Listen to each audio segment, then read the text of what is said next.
Hoy tenemos a Fernando con nosotros, digamos un líder del sector que ya hace unos cuantos años que está colaborando con el máster y le agradecemos mucho pues, su deferencia con nosotros. Y nada, hoy nos va a hablar sobre todo de cómo el comportamiento del usuario es un factor importante en el SEO y ese factor del comportamiento del usuario pues da un giro al SEO y le da unas características muy especiales que en el futuro pues van a ser todavía más críticas que ahora. Pues nada, sin más preámbulo, Fernando, cuando quieras. Pues nada, en primer lugar, agradeceros que sigáis contando conmigo. Para mí siempre es un placer, como sabéis, estar en la Pompeu Fabra y compartiendo conocimiento y experiencia, así que muchísimas gracias. Pues sí, efectivamente vamos a hablar digamos, es una hipótesis de trabajo porque todos los SEOs, cuando comentamos este tema entre nosotros, pensamos que efectivamente el comportamiento del usuario se está convirtiendo o es ya un factor de relevancia en SEO. Ahora, yo soy director de Human Level, una consultora que estamos aquí en Alicante, que también tenemos oficinas en Madrid. Bueno, algunos de nuestros clientes pues son empresas por toda España, de todos los tipos, de todos los sectores. También doy formación desde hace mucho tiempo en diferentes universidades y escuelas de negocios y hasta la fecha he publicado 10 libros desde el 2006 y justamente ahora posiblemente a principios de marzo se pone a la venta pues, el último que hemos tenido que poner totalmente al día. Bien, vamos a empezar a hablar en primer lugar para tener en cuenta y considerar que Google esté tomando el comportamiento del usuario como un factor de relevancia, tenemos que un poco partir del principio. O sea, ¿cuál es el objetivo al final de un buscador? ¿Qué es lo que realmente trata de hacer Google respecto a nosotros? Al final, es cierto que la web, que Internet es un ecosistema abierto, colaborativo, tal como se diseñó, pero también es cierto que cada vez más las plataformas como Amazon o Google o Apple o Microsoft o Facebook, tratan de capitalizar las audiencias, monetizarlas y obtener una rentabilidad a partir de lo que conocen de ellas, prestando unos u otros servicios. Cada uno pues, se ha especializado en un tipo de servicio, venta, producto o redes sociales o búsqueda, pero tratan de capitalizar de alguna manera las audiencias. Así que algo tienen que ofrecer a las audiencias. ¿Y qué es lo que tratan de hacer todos estos ecosistemas? Por lo que tratan es que dentro de ese ecosistema abierto que es Internet, tratan de pelear por mantener, captar y mantener tanto tiempo como sea posible la atención del mayor número posible de usuarios durante el mayor tiempo posible. Es decir, al final lo que quieren es saber tanto de nosotros, de nuestras decisiones de compra, como sea posible, primero para vender ese know-how y vender ese tiempo de atención a sus clientes reales, que son los anunciantes, y en segundo lugar, para estudiando la demanda del mercado, estudiando lo que hacemos, realmente tener una capacidad de influencia sobre nuestras decisiones de compra. Al final lo que quieren es nuestra atención y quieren también, evidentemente, nuestra tarjeta de crédito, quieren nuestro dinero y por eso es por lo que se pelean. Cada uno ha elegido, como digo, un camino distinto y vamos a ver el camino que ha elegido Google. Google es curioso, pero con todo el tiempo, la trayectoria que llevamos ya del ecosistema web, se convirtió en el buscador de referencia prácticamente a principios de los años 2000 y llevamos ya 20 años de convivencia con Google como buscador prácticamente preponderante en todo el mundo. El número de búsquedas que resuelve Google ha ido aumentando año tras año, su participación, su cuota de mercado de la búsqueda a nivel mundial es verdaderamente enorme, es el buscador que más búsquedas resuelve y sabemos que resuelve aproximadamente entre 40 a 75.000 búsquedas cada segundo, cada segundo que pasa, es decir, que es una cantidad enorme de búsquedas con los cuales, con esas búsquedas y con sus resultados, termina teniendo una capacidad de influencia enorme sobre la visibilidad de ciertos negocios y no otros y sobre la posibilidad de que esos negocios consigan clientes, consigan ventas y consigan rentabilizar esa visibilidad online. Si analizamos la cuota de mercado por buscador, ¿vale? Vemos cómo ha ido evolucionando a lo largo de los últimos años y Google realmente se mantiene siempre encabeza con una cuota que está por encima del 80%. Si nos centráramos solamente en Europa, estaría por encima del 90%. Así que, ¿qué es lo que ha hecho Google para merecer ser el buscador de referencia sin que ningún otro le hiciera sombra a lo largo de todos estos años? En los años 90, por ejemplo, cuando aparece el ecosistema web, el entorno web, aparecen muchos buscadores, All the Web, Fast, Lycos, etcétera, y todos ellos desaparecieron a finales de los 90, sustituidos por este gran gigante que ha sido Google. Y Google lo que hizo fue realmente desarrollar un algoritmo. Esta palabra nos puede parecer un poco complicada, pero en realidad un algoritmo no es ni más ni menos que un procedimiento, generalmente matemático, para resolver un problema. Si este fuera nuestro problema, si este fuera el problema que queremos resolver, por ejemplo, con cocinar un bizcocho de chocolate, por ejemplo, este sería mi algoritmo. Es decir, hay una serie de pasos que yo tengo que seguir para lograr ese resultado óptimo, ¿vale? O sea, que yo tendré que seguir un método y hacer unas operaciones con una serie de inputs, es decir, tendré unos factores de entrada, son unos datos de entrada, en este caso tengo unos ingredientes, y Google, de alguna manera, su algoritmo es una especie de receta en donde mezcla distintos ingredientes, sabemos que rondan los 200, y los pondera, los equilibra con un peso distinto unos respecto a otros para lograr un resultado óptimo, ¿vale? Esto es como cuando estamos siguiendo una receta. Si seguimos la receta y damos el peso adecuado a cada ingrediente, obtendremos el soufflé de chocolate o el coulant o lo que estemos cocinando. Si variamos la proporción de los ingredientes, pues a lo mejor no nos sale un churro, es decir, no nos sale el postre que queríamos hacer.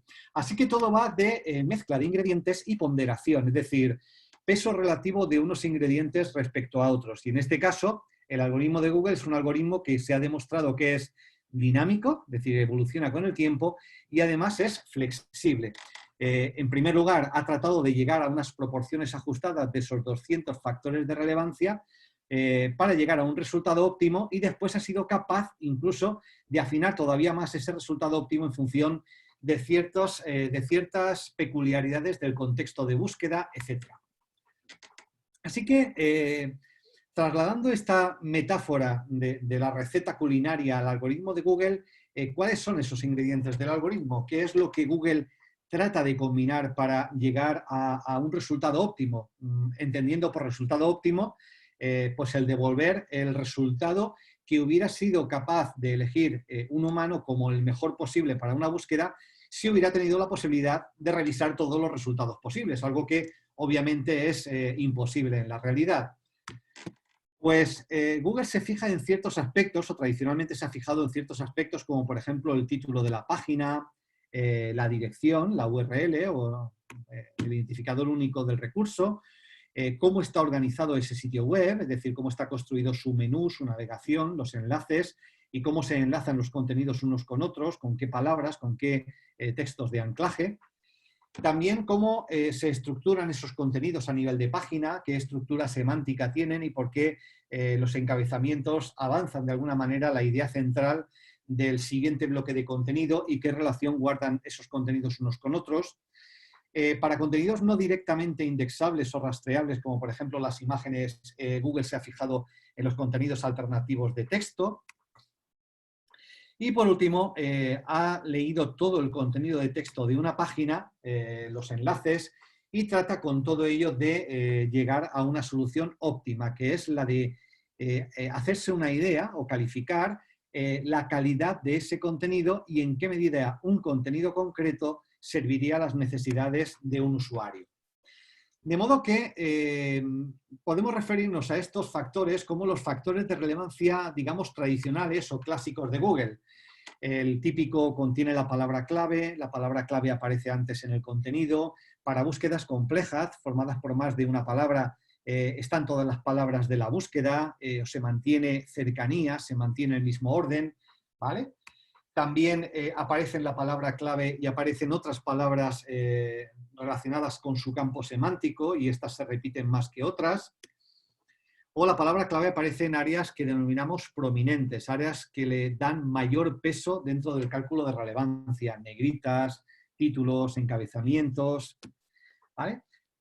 uno de los, digamos, este grupo inicial de factores clásicos de relevancia es lo que hemos llamado factores on-page, lo que nosotros decimos, un tipo de factores muy fácilmente, digamos, manipulables y que hicieron fracasar a todos los buscadores de los años 90, precisamente por eso, porque era muy fácil modificar lo que nosotros decimos. Es como cuando nos presentamos a una entrevista de trabajo y vamos con nuestras mejores galas y nuestro mejor currículum. Bueno, pues eso no es todo. Si en la entrevista de trabajo nos piden, oye, ¿me podrías poner en contacto con tu jefe? Es que nos están pidiendo referencias y ahí ya entra la opinión de terceras personas.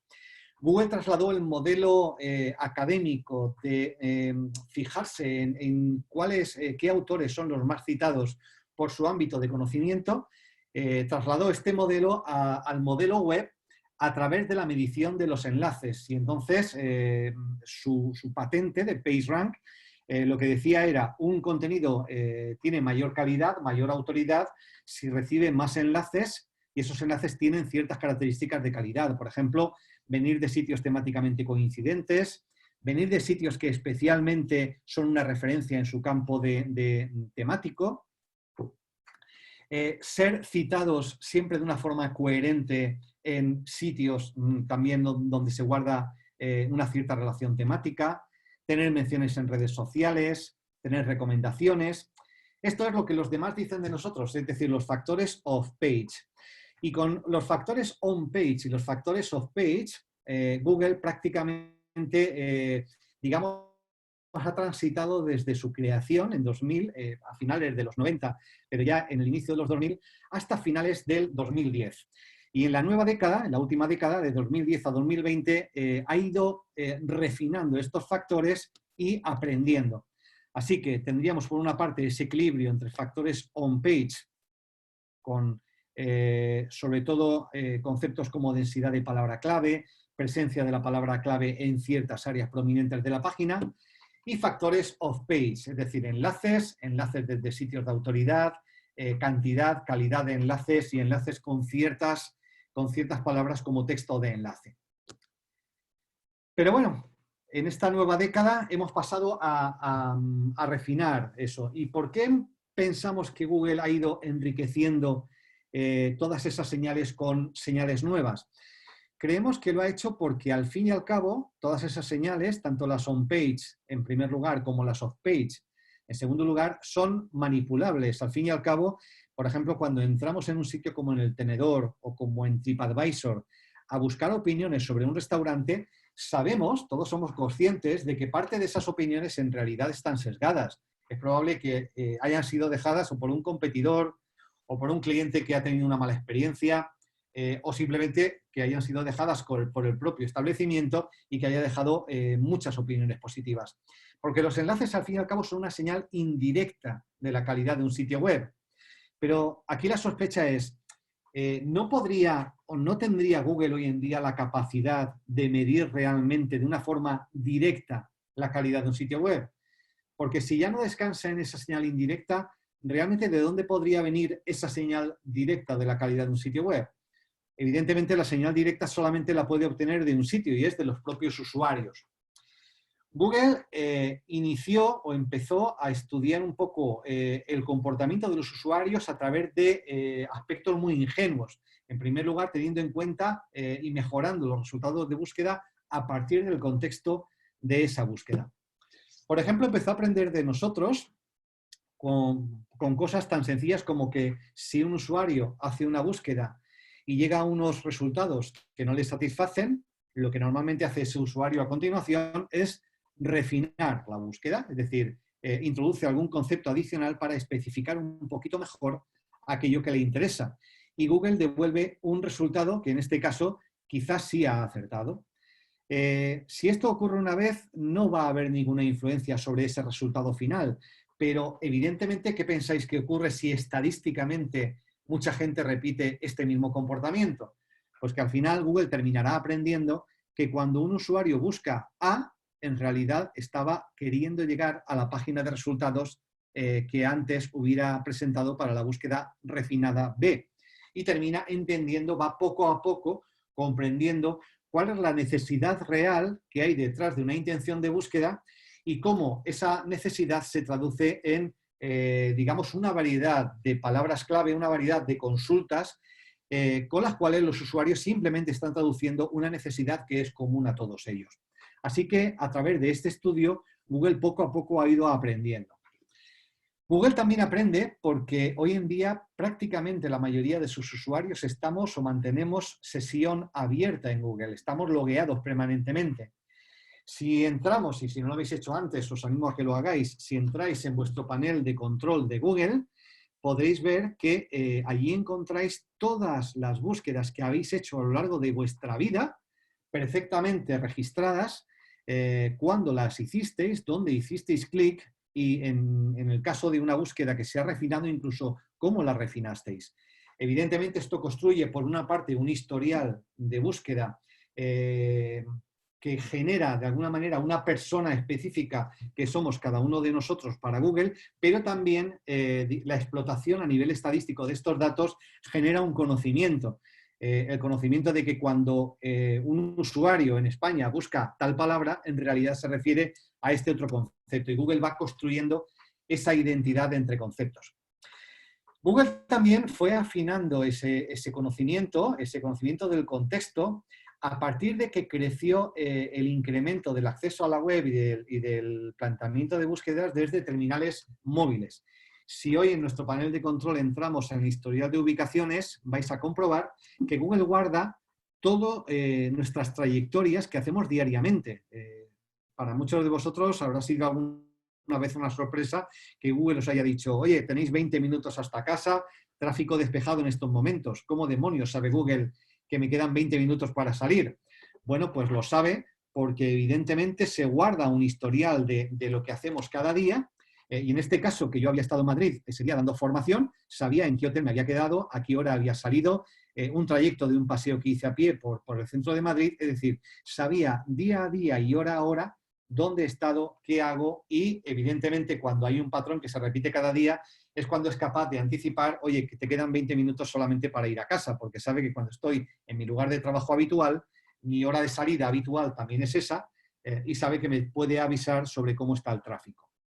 Como veis, Google ha ido poco a poco profundizando en el conocimiento que tiene de nosotros a través de las búsquedas, del comportamiento que hacemos cuando buscamos, de los lugares de donde estamos haciendo las búsquedas e incluso, aunque no estemos logueados, a lo mejor cuando he dicho estamos logueados y Google aprende, alguno habrá dicho no, yo me deslogueo de Google y cierro mi sesión para que no me estudie. Bueno, pues incluso cuando hacemos eso, Google guarda todo ese conocimiento también en cookies, es decir, si no navegamos en un navegador de incógnito, si no borramos regularmente nuestras cookies, Google va construyendo también ese historial y lo va almacenando en una cookie que al final, de alguna manera, contamina los propios resultados y hace que cada persona vea resultados personalizados. Así que, como veis, Google ha ido pasando de simplemente fijarse en nuestros contenidos y en los enlaces que desde otros sitios web apuntaban a esos contenidos, a poco ir estudiando cómo se comporta el usuario, desde dónde hace las búsquedas, a qué horas, qué cosas busca, cómo las refina, dónde hace clic, etcétera, etcétera.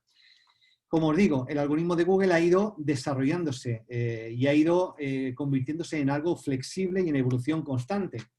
Si analizamos, por ejemplo, solo lo que ha pasado, digamos, de gran relevancia a nivel SEO en la última década, ahí tenemos, por ejemplo, la famosa actualización de Google Panda, de Penguin, de Hummingbird, RankBrain, Medic Update. Es decir, Google ha ido y va progresivamente publicando actualizaciones de su algoritmo que básicamente han tratado de centrarse o de enfocarse en resolver dos aspectos. Por una parte, ser capaz de devolver resultados más útiles a sus usuarios. Y por otra parte, neutralizar los esfuerzos de todo el SEO Black Hat para abusar en los resultados y situar en posiciones mejores de las que merecerían por su calidad contenidos que en realidad no deben de aparecer ahí. Así que, o en un concepto o en otro, esas actualizaciones han ido poco a poco desarrollando ese algoritmo y haciendo que Google vaya aprendiendo. y vemos que a partir sobre todo de Hummingbird de 2013 es cuando entramos ya en un buscador radicalmente distinto, donde de alguna manera nos olvidamos de aspectos o de conceptos como densidad de palabra clave, porque Google ya no necesita tanto las palabras clave porque empieza a ser capaz de entender los conceptos y a partir de entender los conceptos es capaz de aunar múltiples palabras claves en torno a un único concepto. Vemos entonces que la página clásica de resultados de Google, los 10 resultados azules, ha ido poco a poco evolucionando. Y esa página hoy en día ya resulta hasta difícil verla, esa maquetación clásica, porque de una manera u otra, en función de nuestra intención de búsqueda, Google es capaz de adaptar la forma en que devuelve los resultados a esa intención. Por ejemplo, para una búsqueda comparativa de disco duro externo, Google entiende que esa búsqueda aún no es una búsqueda transaccional. La intención de compra todavía no está clara. El usuario aún está documentando su decisión de compra. De modo que devuelve Shataka, devuelve sitios web como la OCU, comparativas, análisis, etc. No devuelve resultados de tiendas online. Cuando hacemos búsquedas como Disneyland París, donde no está en absoluto clara cuál es la intención de búsqueda que hay detrás de esa palabra clave, Google de nuevo cree que esa intención es puramente informacional, pero no sabe muy bien qué es lo que estamos buscando, de forma que resuelve devolver lo que llamamos resultados universales. Es decir, mira, te enseño unos cuantos anuncios, te enseño un knowledge graph, te enseño vídeos, te enseño fotografías, te enseño el sitio web corporativo, un poquito de todo para que tú decidas qué quieres hacer a continuación.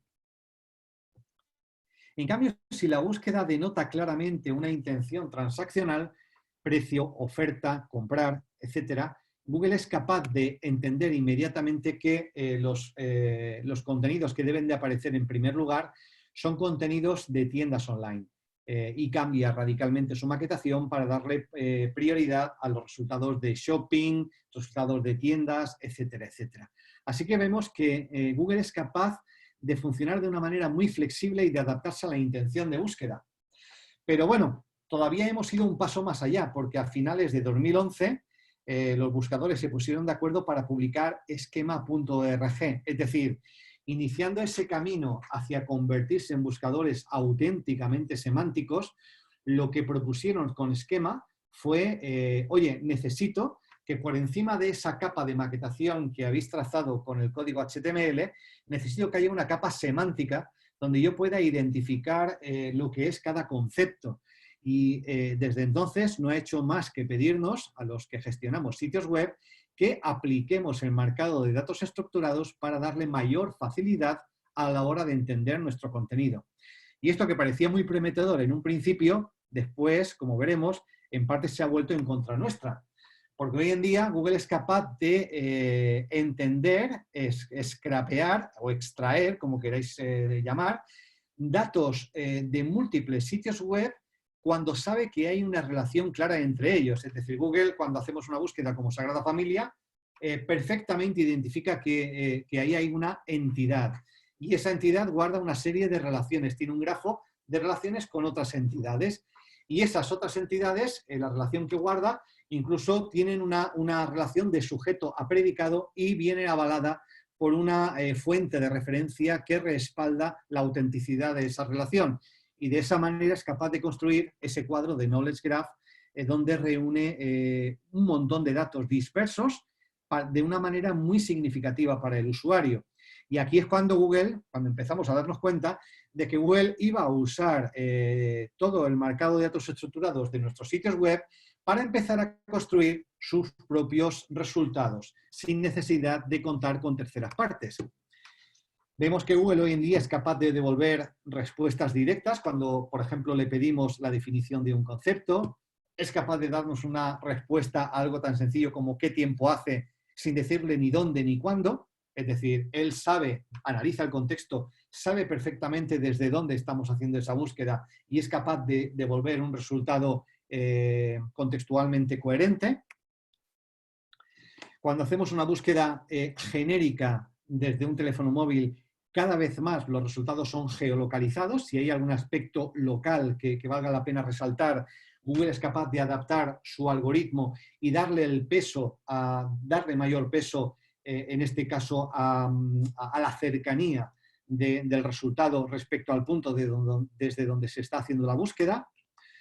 También es capaz de adaptar su algoritmo e identificar temas de actualidad.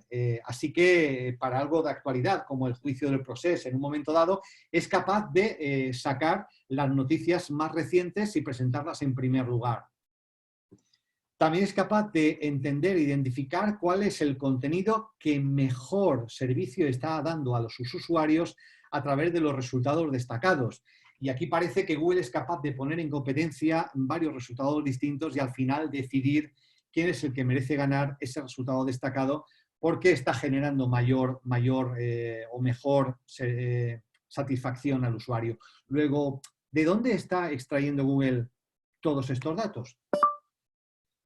Incluso es capaz de adaptarse a los nuevos usos, como los resultados de voz. ¿Cómo funcionan las cookies? Según un resumen de Human Level, una cookie es un pequeño archivo con información que se almacena en el navegador del usuario cuando visita un sitio web y en el que se suelen guardar las configuraciones y preferencias del usuario o el estado de la sesión de navegación, como, por ejemplo, si está logueado o no, o los productos que ha añadido a su... Bueno, todavía no se ha generalizado mucho en España la búsqueda de voz, pero es evidente que en el momento que a través del uso de los asistentes personales, los Alexa, los Google Home, etcétera, en casa, poco a poco nos vamos a acostumbrar a hablar a nuestros teléfonos móviles y va a pasar como en otros países donde ya hay un porcentaje significativo de búsquedas de voz. Y también encontramos algunos resultados que parecerían inesperados. Si buscamos idiota en Google Imágenes, este es el resultado que aparece. Así que, bueno, está claro que Google es capaz de adaptar sus resultados y adaptarse a lo que la mayoría cree. Así que, ¿cómo hemos hecho los SEOs para identificar esos cambios en la distinta ponderación de los factores de relevancia?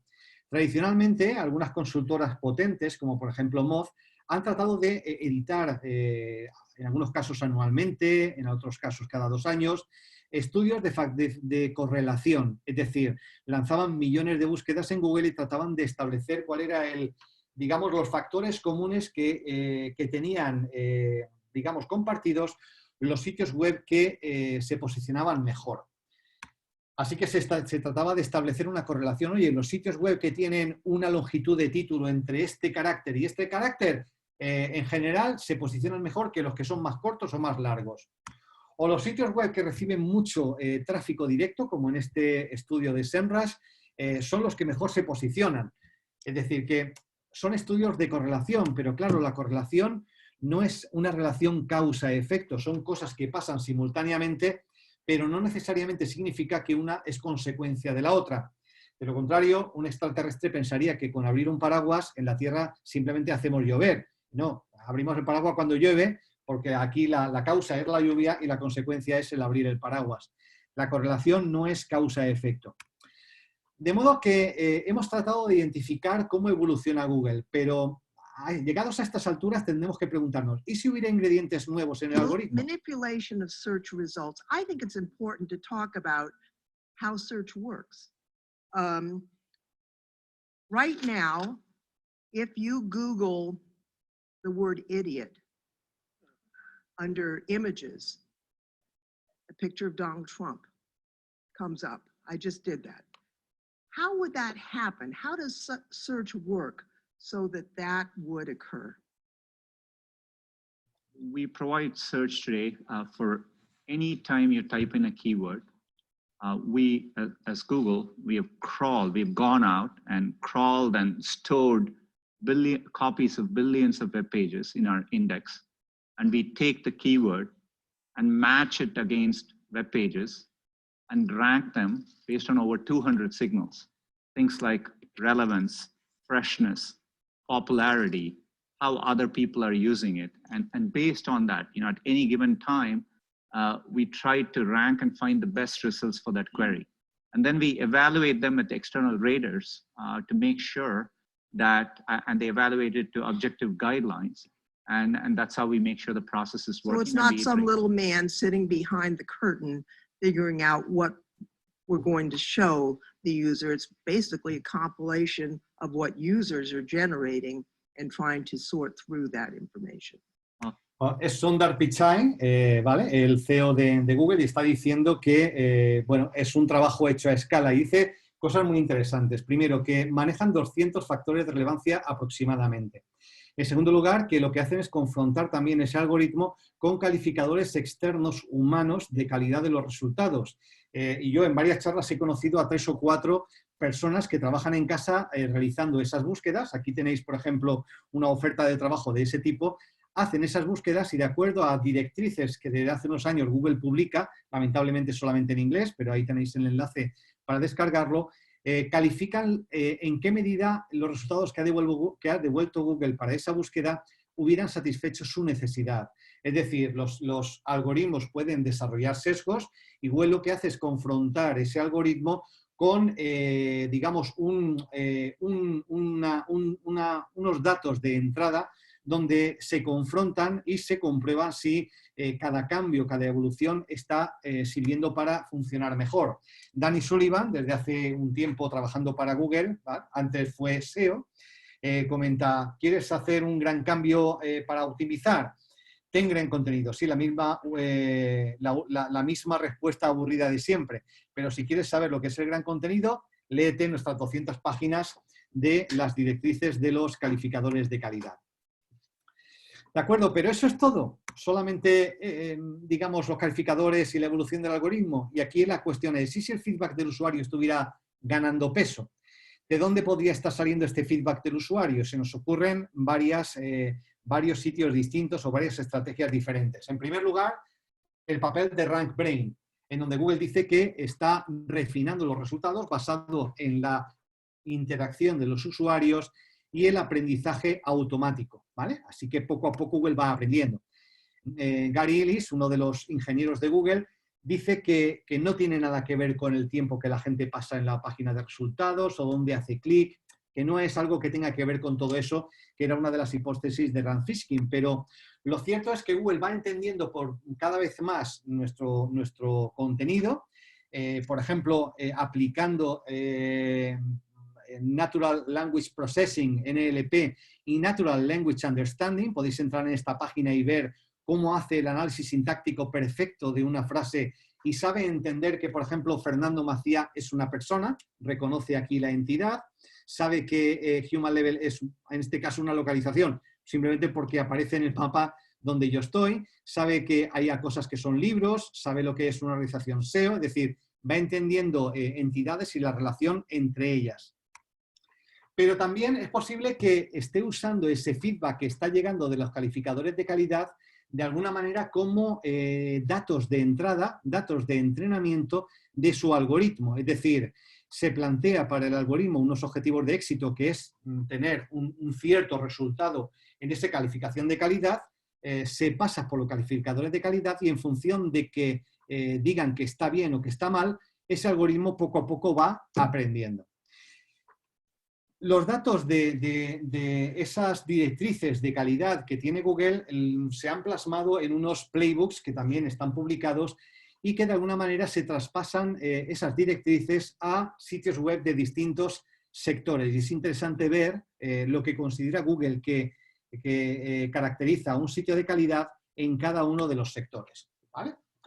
Pero seguimos con nuestra hipótesis. ¿Qué pasaría si Google va estudiando el comportamiento por búsqueda? Es decir, si hacemos una búsqueda y los resultados nos gustan, lo que va a pasar es que vamos a seguir en ese sitio web.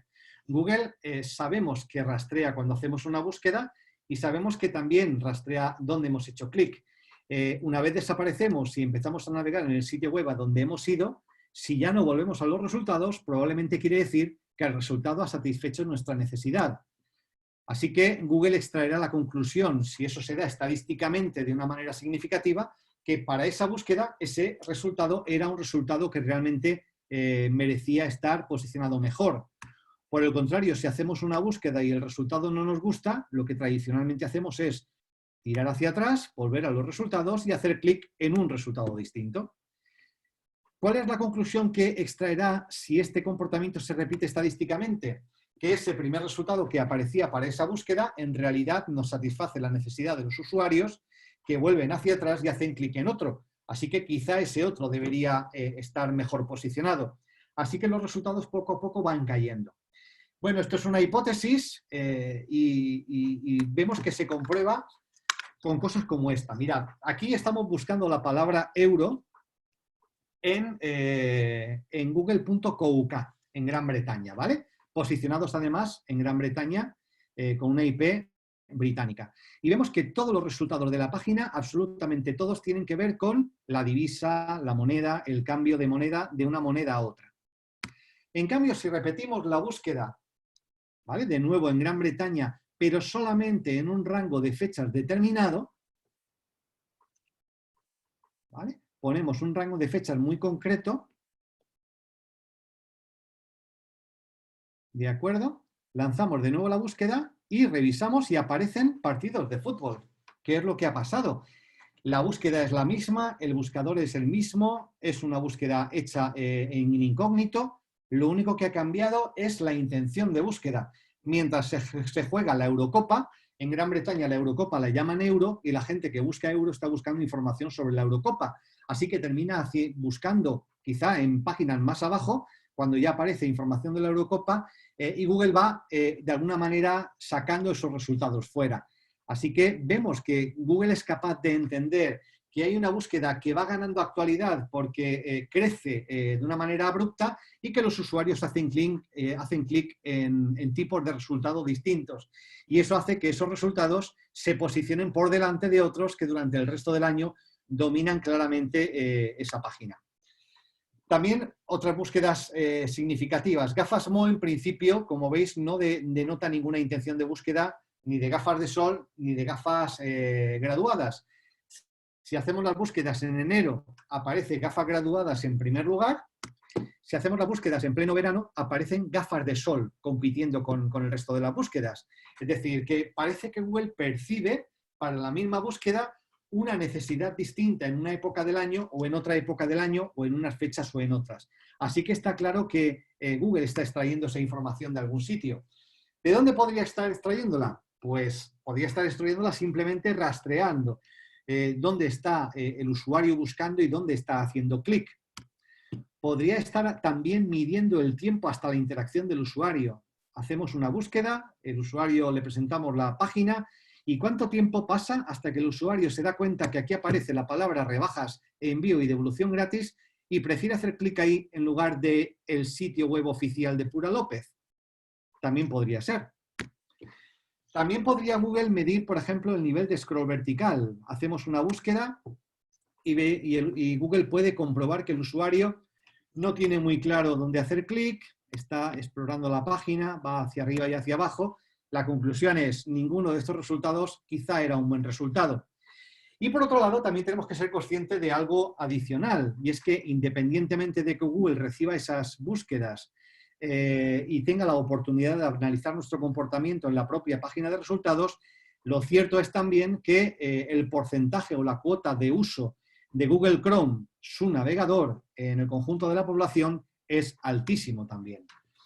Bueno, pues yo tuve la curiosidad de leerme de pe a pa pues todos los, digamos, el white paper de privacy, el white paper de los términos de privacidad de Chrome y encontré algunas perlas significativas, como por ejemplo que las estadísticas del uso de Chrome incluyen información sobre las páginas que visitamos y el uso que hacemos de ellas, siempre que la opción hacer las búsquedas y la navegación mejor está conectada. Fijaos qué curioso cómo llama Google a esa opción, hacer las búsquedas y la navegación mejor. ¿Qué usuario va a desactivar esa opción? Yo quiero que la búsqueda funcione mejor y que la navegación sea más rápida. Así que la conecto. Lo que Google no me dice es que conectándola voy a comunicar todos esos datos a Google. También otra cosa que encontramos es que Google entiende que el uso que hacemos de lo que él llama el Omnibox, es decir, esta cajita donde empezamos a teclear, de alguna manera es un uso mixto. A veces estamos tecleando algo que parece una búsqueda, a veces estamos tecleando algo que parece una web y Google se adelanta y nos termina la extensión del dominio para que naveguemos rápido y a veces parece una palabra clave. Pues efectivamente, conforme usamos el Omnibox, si tenemos a Google puesto como buscador por defecto, Google nos va a estar sugiriendo direcciones o búsquedas que pueden ser de nuestro interés. Estas sugerencias hacen que la navegación y la búsqueda sea más rápida y más fácil y están conectadas por defecto. Si Google es tu buscador por defecto, cuando seleccionas una de esas opciones del Omnibus, una de las sugerencias, Chrome envía tu búsqueda original, la sugerencia que has visto y la posición donde aparecía esa sugerencia de vuelta a Google. En Android también va a viajar nuestra geolocalización y adicionalmente si tenemos digamos la localización de la red conectada, también van a aparecer todos los identificadores de red Wi-Fi, etcétera, que están al alcance. También Chrome hace otra cosa y es precargar las páginas que cree que vamos a visitar a continuación. Por ejemplo, cuando entramos en un periódico o cuando hacemos una búsqueda. Empieza a precargar en una pestaña nueva la página que cree más probable que visitemos a continuación. Y eso lo está haciendo analizando nuestro historial de búsqueda y las páginas que estamos visitando más frecuentemente. Chrome intenta hacer sugerencias personalizadas y usa todo nuestro historial de búsqueda y los sitios que hemos visitado para hacer esas sugerencias. Todo eso está basado en nuestra actividad de la cuenta de Google. Así que, como veis, todo lo que hacemos queda almacenado en el panel de control y Google usa todo esto para hacer las sugerencias y para darnos unos resultados. Incluso las búsquedas de voz también se guardan. Y Google, evidentemente, también guarda un registro de todo el CTR, de todos los resultados que podemos ver en Google Search Console. De verdad nos tenemos que creer que Google no hace uso de ese CTR, de los resultados, para premiar a unos contenidos en detrimento de otros. Pues yo creo que Google estará haciendo uso de esos resultados para, como digo, premiar a unos resultados en detrimento de otros. Hasta donde sabemos, nos tenemos que creer que Google sí es cierto que no usa los datos de Analytics, pero si los usara, tendría datos de rebote, de conversión, de permanencia, de páginas vistas por sesión, tendría absolutamente toda la información. Así que, como veis, de una manera u otra, quizá es como decimos aquí, quizás es de forma distinta, pero empíricamente parece que se demuestra que en realidad Google es capaz de analizar cómo nos comportamos y que eso tiene una influencia sobre los resultados. De modo que con este escenario que es un poco la búsqueda en 2020, ¿qué es lo que podemos hacer para mejorar? Pues en primer lugar, seguir cuidando todos los factores clásicos del SEO, los factores on-page y off-page. El SEO clásico efectivamente aún sirve. Sirve para por lo menos estar entre los finalistas, pero ya entre los finalistas vamos a tener que trabajar un poquito más. Ahí vamos a tener que trabajar en una experiencia de usuario realmente magnífica. Por eso el factor de relevancia de la velocidad de descarga ha ganado tanta preponderancia últimamente. Navegamos desde móviles, los móviles tardan entre 10 y 20 veces más tiempo que un ordenador en descargar la misma página y realmente ser capaz de descargar muy rápido hoy en día es una obligación. Tenemos que ser capaces de ser mucho mejor que nuestra competencia. Nuestro sitio, además, no solo debe ser rápido, sino también parecerlo. Es decir, no solamente debe aparecer bien en PageSpeed Insights, que era la prueba anterior, sino debe aparecer también en las pruebas estas que podemos hacer, por ejemplo, con Lighthouse. Con Lighthouse lo que hacemos en esta progresión que veis aquí de pantallazos es que Google nos muestra qué es lo que va a ver un usuario cuando ha pasado pues 1 segundo, 2 segundos, 3 segundos, 4 segundos. Si empezamos a dibujar la página, incluso aunque al final tardemos en descargar más tiempo, quizá el usuario se mantiene con nosotros. Si pasan 5, 6, 7, 8 segundos y no hay nada en el teléfono, lo más probable es que el usuario hace clic hacia atrás y hemos perdido la visita y además hemos lanzado una señal de mala experiencia de usuario a Google y eso terminaría penalizando nuestros resultados.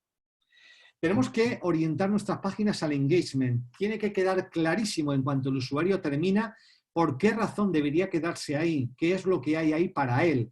Descuento, oferta, envío gratis, rebajas, promociones, ¿vale? Tiene que estar muy claro, tiene que ser muy intuitivo y muy directo. Tiene que ser muy rápido. A veces llega al extremo de lo que, por ejemplo, encontramos en Booking. Tenemos aquí a la izquierda las opiniones, tenemos, oye, alguien acaba de reservar esta habitación, ostras, que me la quitan, alerta de precio, este es el precio más bajo que hemos visto en Sevilla para 6 noches, solo quedan 7 habitaciones, hay más gente navegando, necesito convertir ya. ¿Vale? O en PC Componentes, tu tienda de tecnología por precio, calidad y servicio, ofertas de enero, promociones, descubre el catálogo, todo son llamadas a la acción, todo es quédate conmigo, tengo algo aquí para ti. Incluso cuando no tienen no tenemos lo que los usuarios buscan, la página existe y sugerimos una alternativa lógica. Amazon sigue manteniendo durante mucho tiempo las referencias de productos que ya están descatalogados, porque sigue habiendo usuarios que hacen búsquedas de esos modelos y lo que hace es sugerir la variante nueva, el modelo nuevo de actualización de ese producto.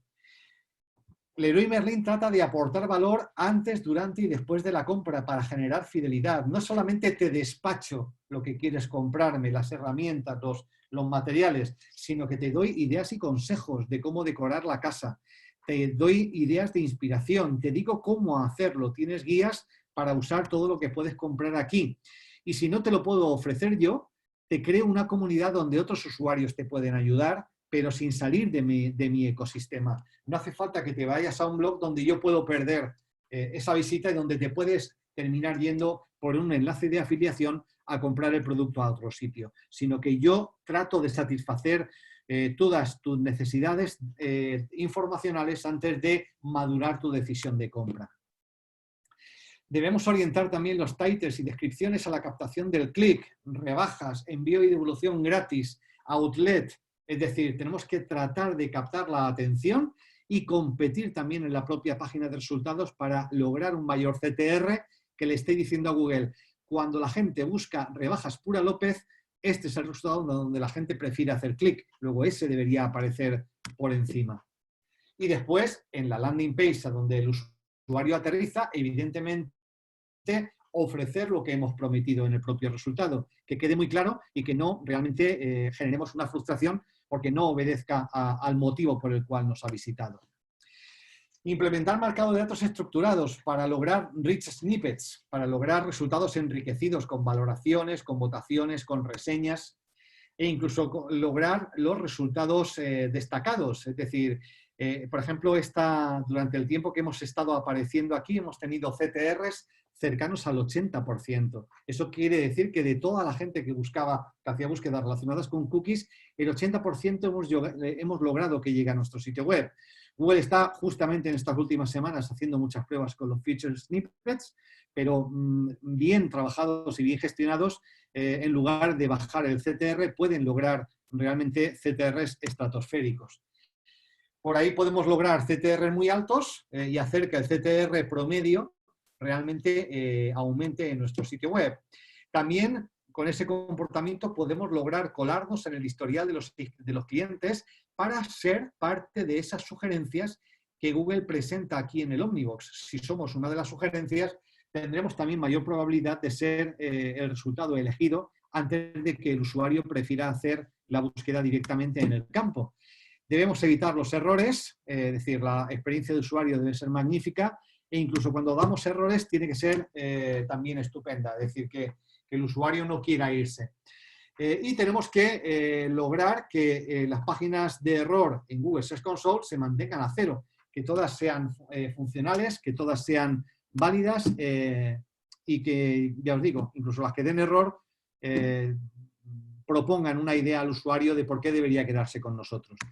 Así que, por resumir un poco los aspectos fundamentales de esta presentación, debemos orientar nuestras páginas, nuestros resultados al clic. Debemos trabajar muchísimo en la experiencia de usuario y la velocidad de descarga para minimizar los clics cortos, es decir, usuarios que aterrizan y vuelven otra vez a los resultados de búsqueda sin haber interactuado en nuestra web. Debemos orientar todo al engagement y al branding. Cuanto más tráfico directo y de marca tengamos, menos dependencia tendremos del SEO y, digamos, de las cambiantes condiciones del algoritmo de Google. Orientarnos a la satisfacción, confrontar nuestro contenido con las Google UX Playbooks y trabajar un poquito para seguir aprendiendo cómo va evolucionando ese algoritmo. Así que, bueno, pues muchísimas gracias y espero que os haya por lo menos planteado unas cuantas ideas interesantes esta charla.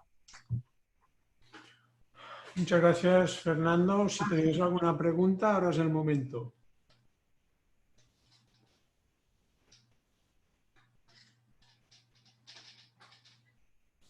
Como siempre, las podéis hacer con el chat o activáis el... Oye, ese libro ya tiene solera, ¿eh? Ese es el de 2011. Además, ese libro lo publiqué justo después, se publicó justo después de publicar ese libro.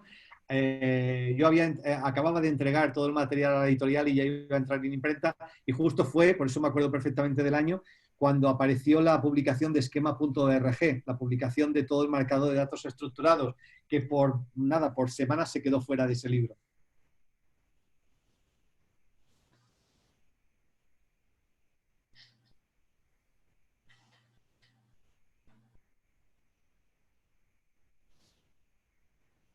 Hay una preguntita en el chat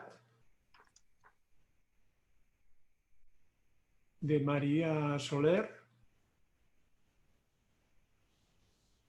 ¿Para qué sirve el archivo esquema.org? Vale. Mira, esquema.org no es un archivo. Si visitas esa web vas a ver que ahí lo que se define son un montón de cosas, porque en realidad el esquema más genérico se llama así, cosa, un montón de cosas que se pueden describir en un sitio web. Por ejemplo, si entras en el esquema de restaurante, que es una de las cosas que se pueden describir, verás que aparece, por ejemplo, los horarios de apertura, el tipo de cocina que sirve, el rango de precios donde se mueve, la dirección del restaurante, el nombre, el teléfono. Es decir, de cada cosa que se describe en un esquema, lo que esquema define son propiedades o atributos estructurados, es decir, que de alguna manera se pueden definir como eso. Lo que hace esquema de alguna manera es transformar el lenguaje natural o el lenguaje libre de un sitio web en un lenguaje como el de un formulario. Lo que hacemos cuando rellenamos un formulario y tenemos una casilla donde pone nombre y otra casilla que pone apellido y otra casilla que pone DNI, lo que está haciendo el formulario es identificar determinados datos de una manera estructurada para estar absolutamente seguro de que no confunde, por ejemplo, un número de teléfono o un número de seguridad social con un número de un DNI. Como el DNI va a estar en un campo determinado que se llama DNI, el sistema sabe que ese es mi DNI. Lo que hace esquema es, de alguna forma, define muchísimas cosas, vuelo, libro, noticia, blog, película, muchísimas cosas, restaurante, hotel, empresa, disco, muchas cosas, y de cada una de estas cosas define propiedades lógicas que podrían interesar a los usuarios y que podrían formar parte de sus búsquedas. Entonces, lo que hacemos en el lenguaje, en el código HTML de una página, cuando yo digo que lo que hacemos es aplicar marcado de datos estructurados, es extraemos de ese lenguaje libre, natural, de HTML, extraemos determinados datos que coinciden con esas propiedades, con esos atributos de esquema. Y se lo damos a Google con esos nombres. Mira, Google, en este restaurante el nombre es este. La dirección web es esta. La dirección de la calle es esta. Sus valoraciones son estas. El tipo de moneda o el tipo de medios de pago que acepta son estos. Y de esa manera Google puede entender mucho mejor esas propiedades. Cuando hacemos una búsqueda de un restaurante y aparece, por ejemplo, las estrellitas de valoraciones y aparece 4,7 de 160 reviews, o aparece un rango de precios, o aparece un evento que va a tener lugar, por ejemplo, en un, no sé, en una sede como en un hotel o en una sala, en un palacio de congresos, esto aparece en los resultados porque en la página original esos datos estaban marcados como datos estructurados y Google podía identificarlos sin ningún género de duda que correspondían realmente a esos datos. Así que no es un fichero, es un sitio web de referencia que a partir de esa referencia se traslada después a una capa semántica que se hace sobre la propia programación del sitio web.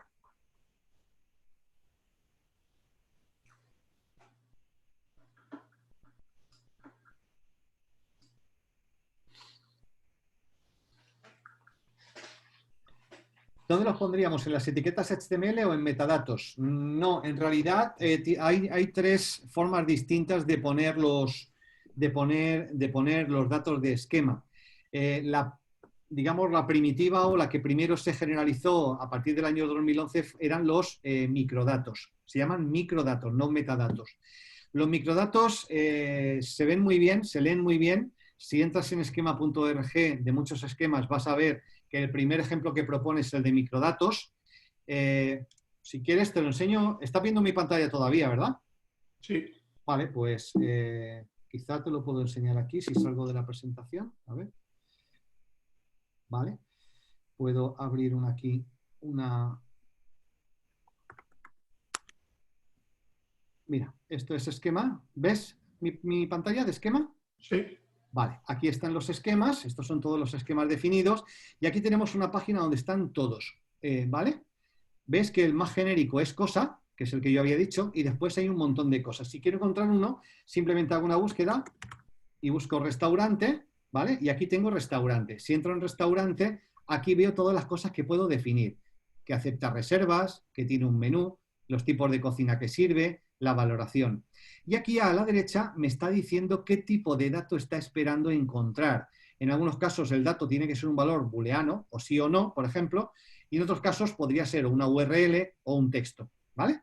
Y si vamos aquí abajo del todo, vamos a ver un ejemplo. Aquí aparece, ¿lo ves? Este sería el HTML clásico sin marcado.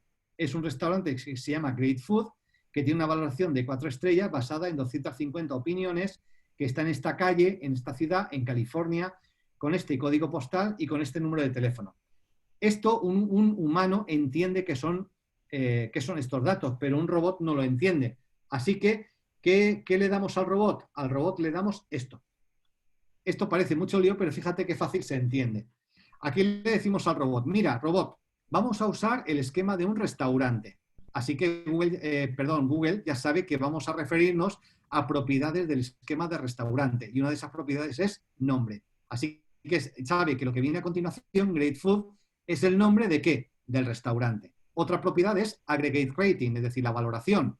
Pues sabe que el Aggregate Rating es 4, ¿vale? De 250 opiniones. ¿Lo ves? Cada uno de estos campos, que se llama item prop, le está diciendo cuál es la propiedad que se está definiendo. Aquí le decimos, mira, te voy a decir a continuación una dirección postal. Pues mira, la calle es esta, la ciudad es esta es la región y este el código postal. El número de teléfono, la URL, el horario de apertura, el tipo de cocina que sirve y el rango de precios. ¿Ves? Respecto al HTML original, que es entendible para un humano, pero no tanto para un robot, los microdatos presentan mucho mayor riqueza de datos semánticos y Google puede trabajar mucho mejor. Hoy no se usa este tipo de marcado, se usa en realidad este otro. Lo que pasa es que yo te he enseñado este porque para alguien que no trabaja con código se entiende mucho más fácil, pero en realidad digamos que este también se explica exactamente igual. Esquema tipo restaurante, código postal, ¿vale? Localidad, región, calle, ¿lo ves? Exactamente igual, ¿vale? Así que ese código iría en una página. Si quieres un poco echar un vistazo a esto, yo te animo a que uses el Data Structure Data Tool. Google tiene una herramienta de validación, herramienta de prueba de datos estructurados, ¿lo ves? Y tú puedes coger cualquier página, pegarla aquí y aquí en esta te va a poner por una parte el código fuente y aquí a la derecha te va a decir qué datos estructurados tiene esa página. Por ejemplo, cualquier noticia de cualquier medio, AS, El País, El Mundo, La Vanguardia, va a tener marcado de datos estructurados. Pegas aquí la URL de una noticia y te va a decir, mira, este es el titular de la noticia, esta es la entradilla, este es el medio donde se ha publicado, esta es la fotografía, todo eso va a aparecer, ¿vale? Así que te puede servir un poquito para aprender.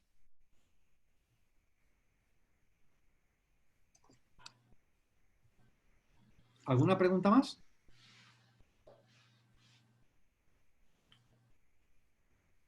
¿Nadie más se anima a hacer una preguntita? Si no, voy a hacer yo una.